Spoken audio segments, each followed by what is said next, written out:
Assalamualaikum warahmatullahi wabarakatuh. Alhamdulillahirrabbilalamin. Hamdan katsiran thayyiban mubarakan fi mubarakan alaih kama yuhibbuna wa yarda. Asyhadu an la ilaha illallah wa asyhadu anna Muhammadan abduhu wa rasuluh. Perkenalkan, kami dari kelompok 6 akan mempresentasikan materi sosiologi tentang teori wahyu Tuhan. Saya Keke Noviawati bersama rekan-rekan saya yaitu Linda Widiansyah, Fikri Anhar, dan Romanto. Untuk materi pertama adalah materi tentang pengertian teori wahyu Tuhan yang akan saya sampaikan.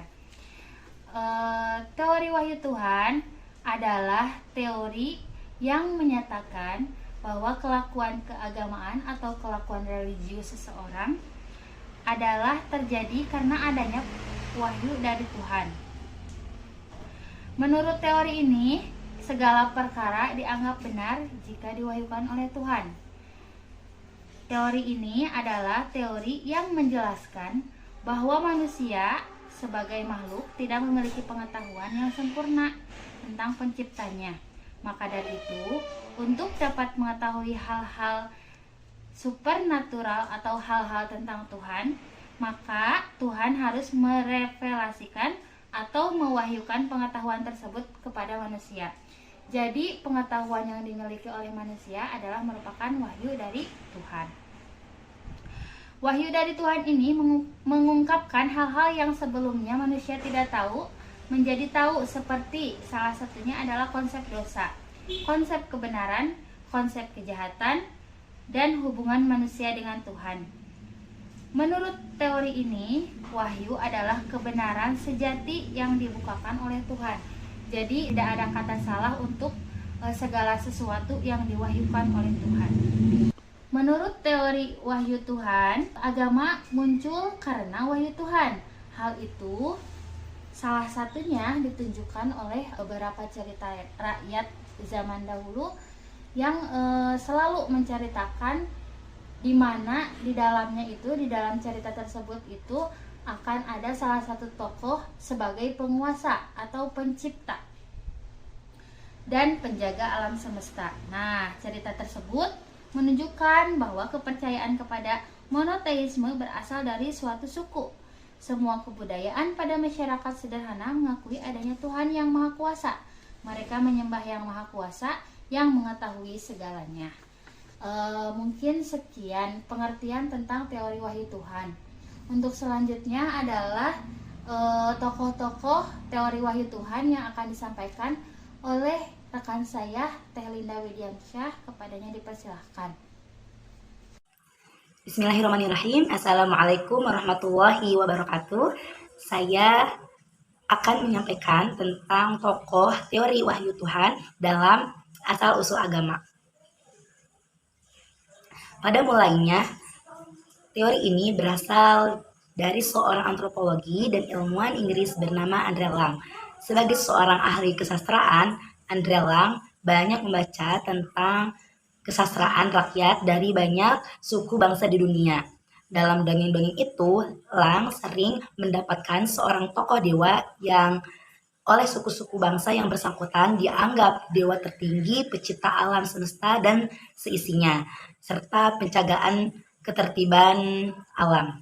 Kepercayaan kepada seorang tokoh dewa serupa itu, menurut Andrew Lang, terutama tampak pada suku-suku bangsa yang amat rendah tingkat kebudayaannya.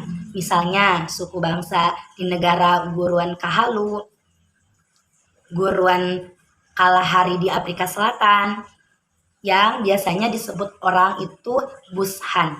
Suku-suku bangsa penduduk asli bangsa Australia, suku bangsa Negrito di Kongo, serta penduduk kepulauan Andaman di Irian Timur dan sebagai suku bangsa Afrika Utara. Dan ini membuktikan bahwa kepercayaan kepada satu Tuhan itu tidak muncul karena pengaruh Nasrani atau orang Islam. Ia menyimpulkan bahwa kepercayaan kepada dewa tertinggi itu merupakan suatu kepercayaan yang sudah tua dan mungkin merupakan bentuk religi manusia yang tertua.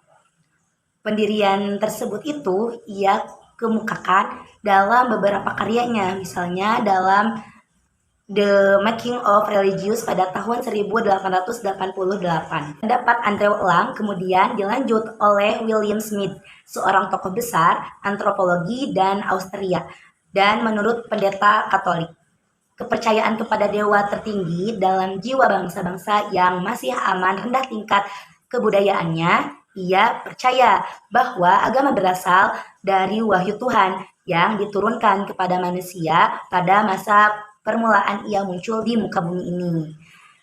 Maka dari itu, ada suatu kepercayaan kepada dewa pencipta yang justru berkembang pada bangsa-bangsa yang paling rendah tingkat kebudayaannya, diperkuat oleh anggapan mengenai tentang adanya wahyu Tuhan asli, seperti itu. Nah, itu mengenai tentang tokoh teori wahyu Tuhan dalam asal-usul agama. Dilanjut kepada isi mengenai tentang teori wahyu Tuhan. Terima kasih kepada Teh Linda yang telah menyampaikan materinya. Untuk materi selanjutnya, yaitu tentang penjelasan lebih rinci mengenai teori wahyu Tuhan, akan disampaikan oleh Afikri. Kepadanya dipersilahkan. Bismillahirrahmanirrahim. Saya di sini akan menjelaskan tentang wahyu Tuhan. Udah tadi pengertiannya sama Teh Keke, terus tokoh-tokohnya sama Teh Linda. Nah, mungkin saya ini untuk sekedar menguatkan.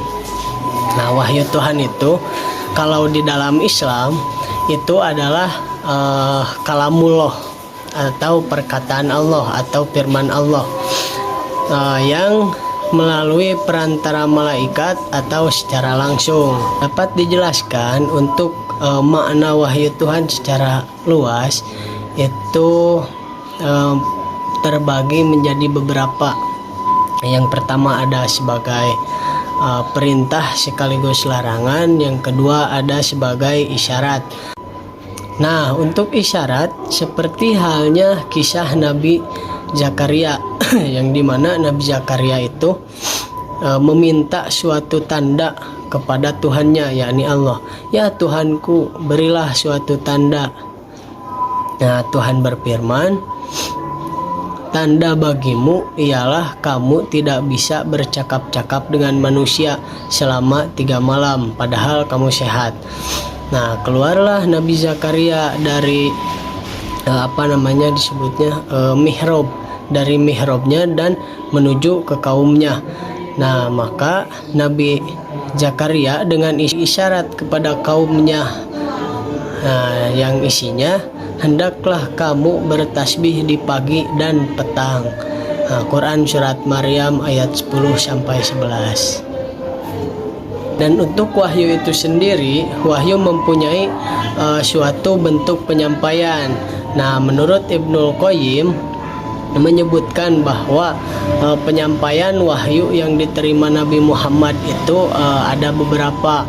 Yang pertama ada dari mimpi, yang kedua ada dari bisikan hati, yang ketiga ada mendengarnya itu seperti gemerincing lonceng yang sangat dahsyat.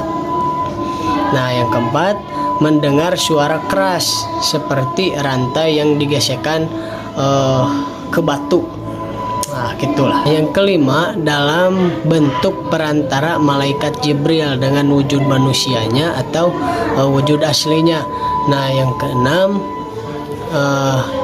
tanpa perantara, yakni Allah langsung yang memberikan wahyu, seperti halnya Nabi Muhammad menerima perintah sholat di langit ke-7. Nah, itu kan langsung antara Allah dengan Kanjeng Nabi, tidak ada perantara sama sekali. Nah, itu untuk bentuk-bentuk penyampaian wahyu, ada yang dari bisikan hati, ada yang tanpa perantara, ada yang perantara malaikat Jibril dan lain-lain. Nah, untuk sekarang itu ada penerima wahyu. Nah, siapa saja makhluk-makhluk yang menerima wahyu dari Allah? Yang pertama ada malaikat, yang kedua ada nabi dan rasul, yang ketiga ada orang-orang beriman. Nah, contohnya seperti Siti Hawa, istrinya Nabi Adam. Terus Siti Sarah istrinya Nabi Ibrahim. Nah, terus ada Zulkarnain, sehingga Zulkarnain itu kan diabadikan di dalam Al-Quran surah Al-Kahfi. Selanjutnya ada Yukabad, siapa ibundanya Nabi Musa, atau kerap sebagian pendapat menyebutnya itu Yohanes Biljal gitu. Yang selanjutnya ada Siti Maryam, dan yang terakhir ada pengikut Nabi Isa. Nah, kan tadi ada malaikat, terus nabi dan rasul dan orang-orang beriman. Nah, hewan pun termasuk makhluk yang menerima wahyu Tuhan. Nah, selanjutnya ada langit ketujuh. Nah, dan yang terakhir ada bumi. Nah, mungkin itu yang dapat saya sampaikan sekilas tentang wahyu Tuhan menurut pandangan agama Islam. Wassalamualaikum warahmatullahi wabarakatuh. Terima kasih kepada Al-Fikri yang telah menjelaskan story wahyu Tuhan. Untuk materi selanjutnya yaitu kesimpulan dari keseluruhan materi teori wahyu Tuhan yang akan disampaikan oleh Arahmatullah. Kepadanya dipersilahkan. Assalamualaikum warahmatullahi wabarakatuh. Baik, selanjutnya saya akan menyampaikan kesimpulan dari materi yang telah rekan-rekan saya sampaikan mengenai wahyu Tuhan. Teori wahyu Tuhan menyatakan bahwa kelakuan religius seseorang terjadi karena adanya wahyu dari Tuhan. Teori ini menjelaskan bahwa manusia sebagai makhluk memiliki pengetahuan yang berasal dari wahyu Tuhan. Di antaranya yaitu konsep dosa, kebenaran, kejahatan, dan hubungan manusia dengan Tuhan. Menurut teori ini, agama muncul karena wahyu Tuhan, sebagaimana beberapa cerita rakyat yang menunjukkan bahwa kepercayaan monoteisme berasal dari suatu suku yang mengakui adanya Tuhan yang Maha Kuasa. Teori ini berasal dari salah satu tokoh kesusastraan Inggris, yaitu Andrew Lang. Beliau banyak membaca kesusastraan rakyat dari banyak suku bangsa di dunia. Dari dongeng-dongeng itu, Lang sering mendapatkan adanya tokoh dewa yang dianggap dewa tertinggi pencipta alam semesta serta isinya. Andrew Lang berkesimpulan bahwa kepercayaan kepada dewa tertinggi adalah suatu kepercayaan yang sudah amat tua. Adapun pendiriannya itu diumumkan dalam beberapa karangan, antara lain yaitu buku yang berjudul The Making of Religion tahun 1898. Pendapat Andrew Lang kemudian dilanjut oleh tokoh besar antropologi Austria bernama William Smith. Ia percaya bahwa agama berasal dari wahyu Tuhan yang diturunkan kepada manusia. Di dalam Islam, makna wahyu Tuhan secara luas terbagi menjadi beberapa, yaitu pertama sebagai perintah sekaligus larangan, yang kedua sebagai isyarat. Kemudian bentuk penyampaian wahyu itu sendiri terbagi menjadi dua, yaitu secara langsung dan tidak langsung. Penyampaian wahyu secara tidak langsung berupa mimpi, bisikan hati, maupun lewat perantara malaikat Jibril. Sedangkan penyampaian wahyu secara langsung seperti halnya Nabi Muhammad menerima perintah sholat di langit ketujuh. Selanjutnya makhluk-makhluk penerima wahyu dari Allah, yaitu yang pertama malaikat, yang kedua nabi dan rasul, yang ketiga orang-orang beriman, dan yang terakhir adalah hewan dan langit ketujuh. Sekian kesimpulan yang saya sampaikan. Mohon maaf apabila banyak kekurangan dan kesalahan. Terima kasih. Assalamualaikum warahmatullahi wabarakatuh. Terima kasih kepada Pak Rahmatullah yang telah menyampaikan materinya. Mungkin sekian presentasi yang dapat kami sampaikan. Mohon maaf apabila ada kesalahan. Wabillahi taufiq wal hidayah. Wassalamualaikum warahmatullahi wabarakatuh.